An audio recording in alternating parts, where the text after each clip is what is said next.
Have you ever thought to yourself, who is the real king of sales? Over 4 years of interviews and 75 episodes into the go-to-market kickback with some of the greatest go-to-market professionals that the world has to offer, sharing countless ideas, strategies, and tactics for how you can scale your business better and faster, we might have found the answer.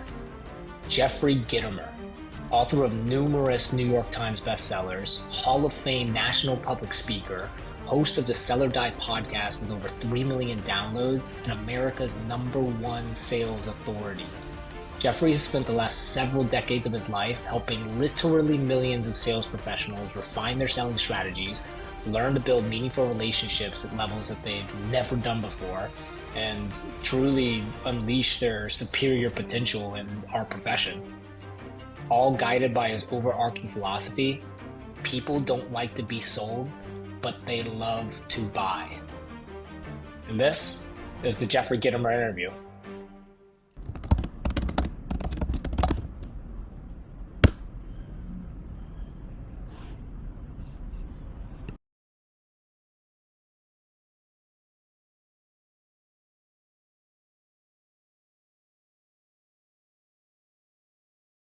How you doing, Jeffrey? I'm doing fine, Joey. Very good. Thank you. You know, I know a couple of Joes, Josephs, but the ones that are named Joey have been basically named by their mom at birth. That's right. That's exactly what it was. Sometimes it sticks and sometimes it doesn't, but the Joeys that I know are all totally cool people. I can't get it off of me. I always thought I would have to change my name to Joe or Joseph to be professional one day, but it just doesn't roll off the tongue. Yeah, you're way better off as an amateur anyway. I come from a long line of very Italian Joeys, and that's where it's come from. Yeah, but you could be mistaken. Your last name is not always Italian. You're right. Yeah, I got my father's last name. My mother's side is very, very Italian, but we got the Poles and the Russians on my father's side. Interesting combo. Thank you for joining us, Jeffrey. Very excited to have this conversation and very appreciative of your time to join us here. My pleasure, Joey. I've already teed this up with a little bit of intro that's going to go before this, but could you give us just a couple of minutes on your background, your pedigree, and your career to date so far, and sales training, and what you've been doing? I grew up in New Jersey, where people eat their young. I could have dropped out of any school, but I chose to drop out of Temple University. And I went on the 5-year you don't quite graduate program, which I completed successfully. I traveled in Europe for a year, and when I got to Vienna, I realized that I didn't know who the Habsburgs were. So I rededicated myself to learning something new every day when I was 20. That was a long time ago. So I've learned thousands of things on an everyday basis now, and I'm probably as current or more current than most people on the planet, based on the fact that I have to keep up. If you Google King of Sales, I show up. Well, if you're King of Sales, that doesn't mean you're yesterday's King of Sales. You need to be today's King of Sales and tomorrow's King of Sales. And that's why I'm launching an AI platform that will encompass all of my body of work. And I'm doing it on a proprietary level, which will actually take me beyond what people actually know right now, because they think everything is ChatGPT bullshit and or Copilot or Claude or whatever the platform you choose to use. I'm not going to provide somebody with a search engine or an ability to create prompts. I'm just going to give answers. So my channel, my AI platform it won't be a search engine. It will be a sales answer engine. Yeah. And that's how I differ myself from others. And it'll launch in another couple of weeks, but that will keep me in a leadership position.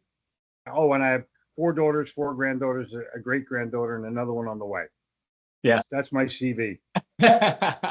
Well, it's very impressive for many reasons. That like the last 3 decades of your life training quite literally millions of sales professionals all around the world, right? And some of the biggest organizations and most successful organizations be better at their profession, right? And sell with more integrity, more grit, and just hit levels of performance that they've never thought they were able to. There's many case studies and many firsthand accounts of what you've done for these people and transforming their careers.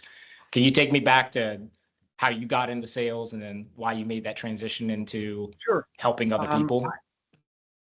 My mother and father were both business people, currently misnomed an entrepreneur.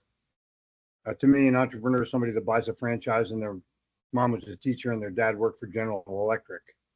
But a business guy is a guy that started out in a family business and evolved and got to the next plateau. I grew up in New Jersey where fuck you is a greeting and everybody wants a bribe, and sold in New York where it happened even more. And I cut my teeth learning how to cold call and learning how to sell people. But I didn't understand the science of selling. I didn't understand the science of selling at all until I put myself in a position where I studied sales. You don't just get good at sales by being a natural. You can have the gift of gad. You can have all kinds of tricks or whatever, but selling is a science. And so I learned that for a year, every day, 4 hours in the morning, every day, 4 hours in the morning. Sales, positive attitude, The Strangest Secret, Napoleon Hill's Think and Grow Rich. I got like a college education, literally, with a bunch of other guys. And we read a chapter a day of Napoleon Hill Think and Grow Rich. So by the end of the year, I'd read the book 14 times. Think about that. Yeah. And because most people, if I say, have you ever read Think and Grow Rich? They go, yeah, I read it. And I check them off the list. You know, you have to have read it at least 4 or 5 times. So my challenge is I've certainly cut my teeth. And then I realized I could help other people get better. And that, like, you know, I was doing consulting and sales consulting. And at the time, literally, I was charging $100 an hour. And compare that to now, where if somebody wants an hour of my time for a keynote address to a large company, I'll charge them 50 grand. Yeah. So look at the wage increase if you just buckle down. Yeah. But I use one word inside of my definition of self. It is best. When I liked sales and realized I love sales, all I wanted to do was be the best. Yeah. And when I started to speak, I go, wow, this is really a lot of fun. I just want to be the best. And when I started to write, I go, wow, this is really fun. I just want to be the best. And that, if you have that as your goal, then automatically you evolve towards getting better on an everyday basis. Yeah. Well, that's my 2 minutes. You've done so. Yeah. I mean, you've published what, 15, 17 books, all New York Times bestsellers, countless articles, blog posts, I'm sure hundreds of podcasts, right? Both on your own platform, Sell or Die, or other person's. It's a wealth of content. I think one piece we wanted to drill into, right, to focus here on the topic is a lot of that surrounds the idea of this question you posed last week when we spoke. What's more powerful, a relationship or a friendship, right? Can you speak to that and how that sort of intertwines into your selling methodology? Sure. Over the years, I've decided to try to make my best customers friends, because all things being equal, people want to do business with their friends. All things being not quite so equal, people still want to do business with their friends. And so you don't need more leads, you need more friends, because friends will refer other people to you. Hey, Jeffrey, you got to meet this guy. He's going to love you. You're going to love him. You know, if you hear that enough, you realize you're on your way. But if you have to beg for a referral, you haven't earned one yet. I get postcards from a real estate agent where I bought a piece of real estate, and he or she will go, I run my business by referral. And I would really appreciate, like, seriously? That's how you're going to ask me for a referral on a fucking postcard, you idiot? And you can't do that. Those days are over. Those days are over. And there's a better, faster, easier way to do it, but it requires work. And most salespeople won't do the hard work that it takes to make selling easy. Yeah. That's pretty interesting. I make a friendship. It may take a long time. It may be hard to do, but when you do it, referrals are easy. It's up to the salesperson. They have to decide whether they're going to drink a beer and watch Netflix or go online and learn how to work AI. Yeah. I think there's a personal piece to that too. It adds another level of energy and motivation, and correct me if I'm wrong, to the actual salesperson. When you're building friendships, it's inherently more fun of a profession, right? They're better conversations to have. You're You're more rewarding yourself capable. intrinsically. Right. You're not trying to be somebody you're not. You're just a regular guy. Why do you think most people struggle with that and sort of embedding that as a I concept can in their answer you selling? in one word. They're fucking lazy. Oh, wait, that's 2 words. 3 words. But listen, Get the the point. bottom line, the bottom line is they're not willing to put in the effort, Yeah. or they think that they have to be too professional, or they're worried about, a woman's worried about she's going to get hit on by a man for, doing the wrong thing. I don't understand it. I have friendships with a lot of people of every gender. Well, both genders. But the bottom line is that I do it on purpose. I'm not doing it on accident. You find things that you have in common with people, and you start there, and then you get to something which I was taught by Wyatt Woodsmall, a guy who you don't know who he is, but he taught Anthony Robbins NLP. Okay. You should have him on your show, actually. Yeah. But Wyatt came up to me and said, after a seminar, he goes, "You need to understand that there's something deeper than things in common and rapport." And I said, "What's that?" And he said, "Shared values." I said, "Whoa, that's pretty deep." And so that's what you look at, that you build friendships with shared values. Not Do you, just you both like fishing, but you went fishing together.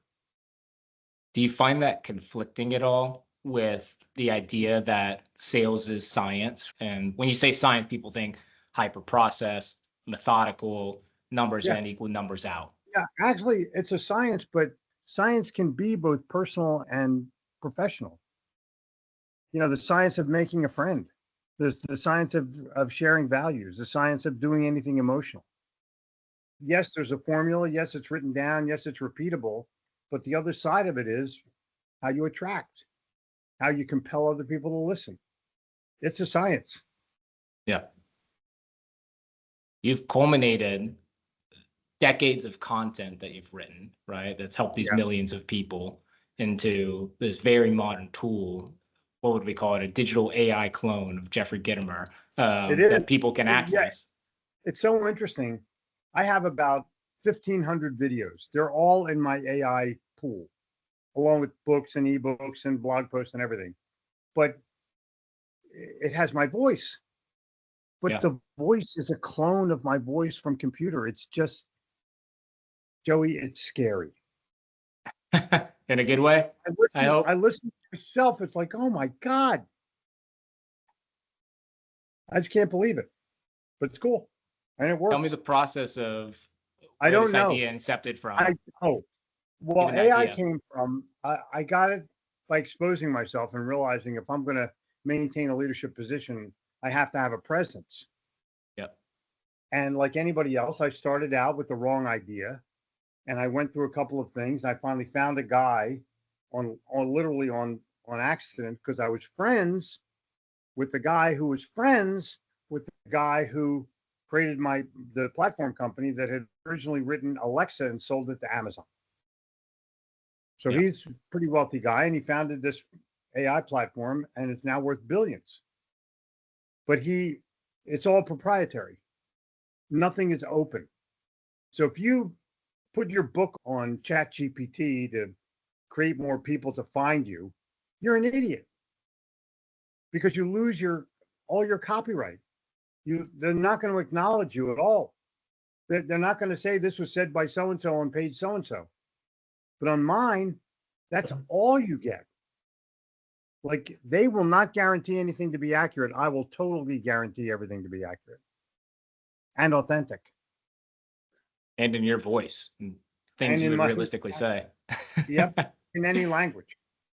What do you see as the main uses? Like, we talked a lot about, and you talk a lot about this in your sales training and curriculum, right? Maintaining the human elements of the sales in line with the friendships. How do you intertwine AI and modern tech like that to help enhance that as opposed to defeat that? First of all my answers are online. Everything is there, everything I've ever done. So you're getting ready for your sales day the night before. Hey, I got to call on this guy. What should I ask? What should I say? I'm trying to close the sale. What should I do? Get all the answers. Yep. Or after the meeting is over, you say, hey, I got to follow up with this guy. What's my best way of following up? What should I put in the email? How should I thank him? All there. All there. But there's a killer part of this app. Picture yourself in front of a customer and they're being kind of non-committal. And so you take your phone out and you say to the customer, excuse me, can I dial Jeffrey for just a second? Hey, Jeffrey, this guy's being a total jerk. Obviously a cheap bastard and he's not going to, what do I do? And you're going to, I'll give you an answer. And the guy's going to go, what is that? Let me see that. Now, all of a sudden, you've got this prospect completely engaged. Yeah. No one's ever been able to do that before. Got it. There we go. Where were we? We were talking about what a piece of shit Microsoft Meetings is. It's all I've got. 4 years past the pandemic and Teams world, and still can't figure it out on a daily basis. Why doesn't everybody just use Zoom? It's true. They wrap you up in these licenses, I guess. You need Microsoft Word anyway, so they say they chuck Teams in, and then you don't want to buy an alternative. I'm going to use the horse that got me to the dance. Where can people access this AI clone? All you have to do is go to Gitomer.ai. That's it. Okay. And it will officially launch, depending, whenever this broadcast plays, but it'll officially launch on the 8th of August. So if you're past the 8th, you can go and get a video and sign up. Or if you're past the 8th of August, you just be able to go up, sign up, and use. Yeah. Fantastic. We have a launch special where you get 2 years for one, but you got to pay in advance. Huh? Not a bad deal. No, it's not a bad deal at all. Nice. If you're going to use it forever, once you start using it, you're hooked. Yeah. No, I love the concept, right? Providing people with the answers, with the hard-hitting questions from one of the leading experts, the literal king of sales in their profession.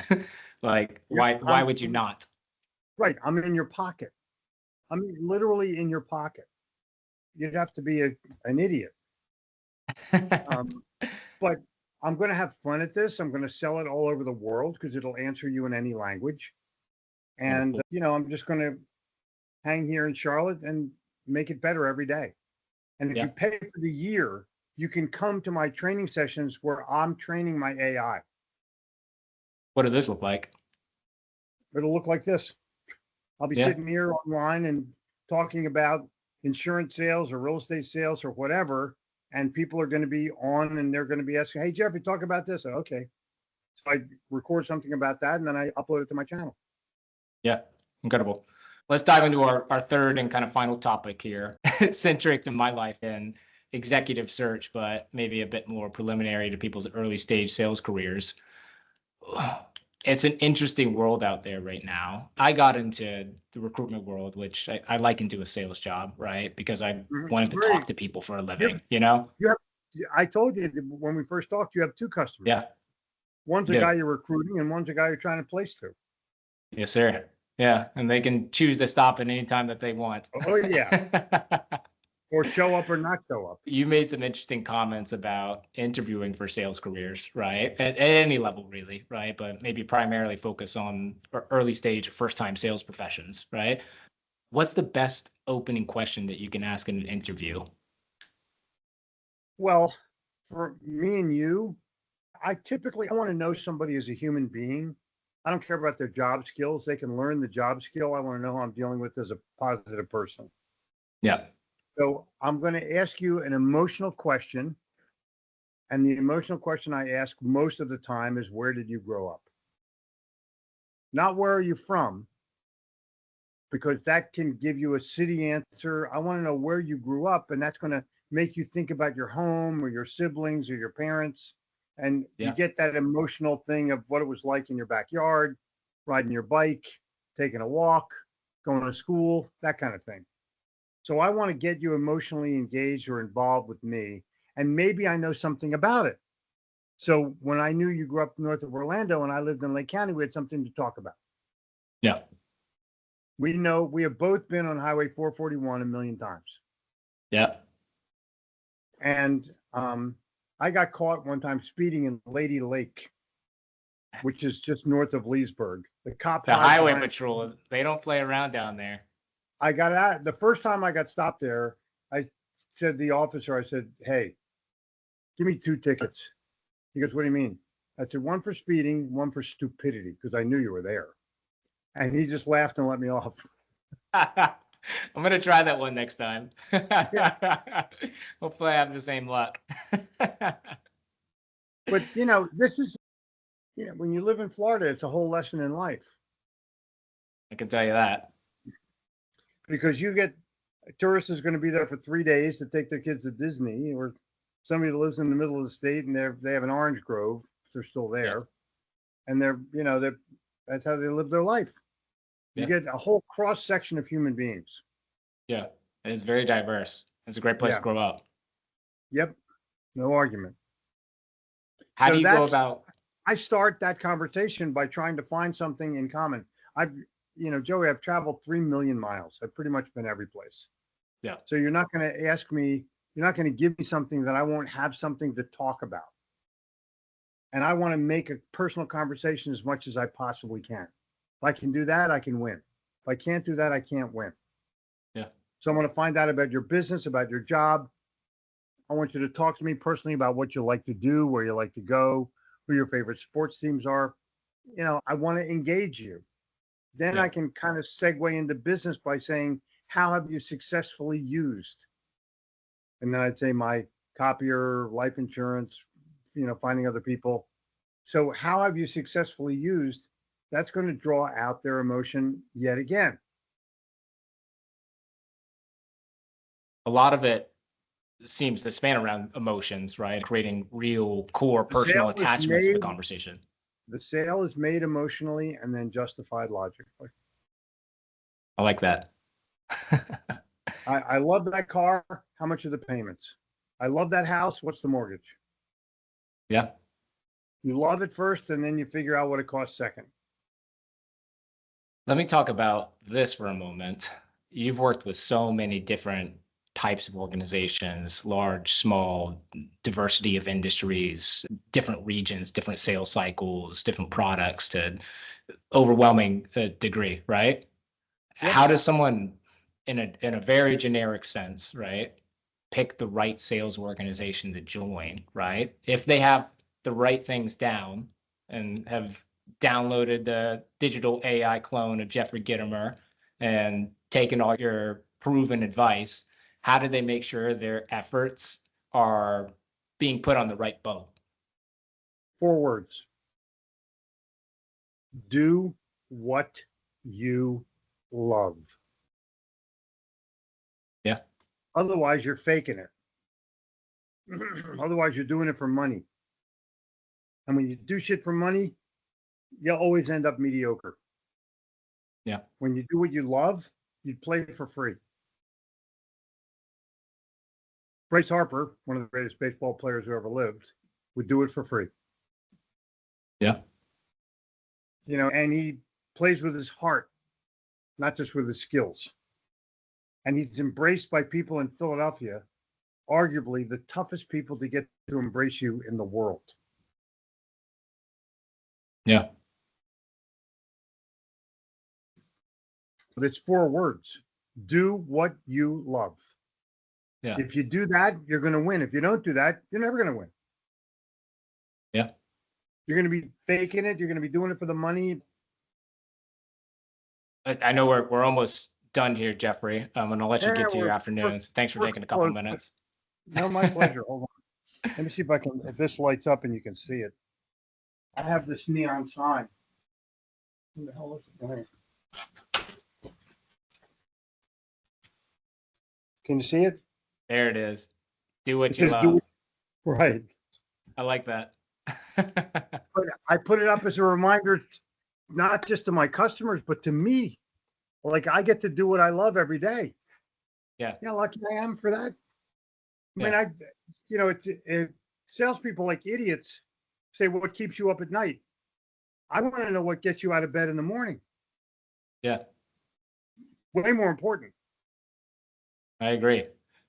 If you could summarize in 2 or 3 points, what Yeah. are some of your best tips and tricks for unwavering success and unlocking someone's potential in a sales career, given they've spent a few years in it, maybe at a lackluster degree?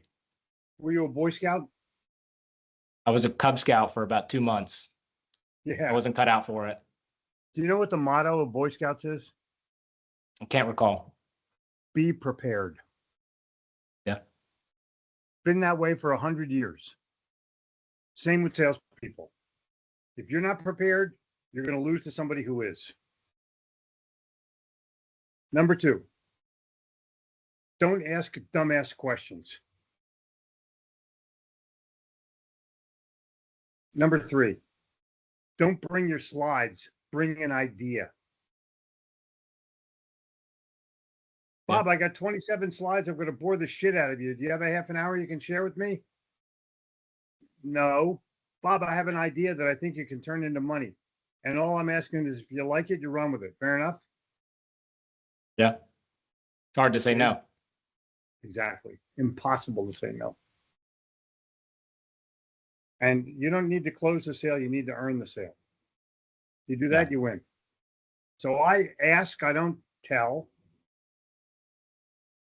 You know, the aggressive salespeople talk. I don't. I'm assertive. I ask. So aggressive salespeople go for the sale. Assertive salespeople go for the customer. Because I want another sale. Yeah. I'm going to earn that as best I possibly can. You don't want to have one placement. You want to have 20. Same customer. It took you a long time to get them. You might as well milk the cow. Okay. So that's where I'm at tip-wise. Anything else? Well, this is wonderful, Jeffrey. Thank you for the time. Where can the people find you? I'll have the links in the below comments to your just AI go to clone. Gitomer.ai. Just go there. Gitomer will take you to a video, a sales presentation. But if you're not connected with AI, you're going to die. Yeah. I'm trademarking a phrase called AI or die because it's inevitable. Everything you see right now has AI attached to it. Why would you not tap into a sales resource where you can get an answer in 2 seconds? Yeah. So that's why I'm launching it, and that's what we're doing. Well, I wish you all the best success with it. I'm sure it's going to be a Thank raving you, hit. Joey. Impact a lot of people. And thank you for the time. It's a pleasure. All right. Cheers, everyone. Thanks for tuning into another episode of the Go-to-Market Kickback. We'll see you next time. All right.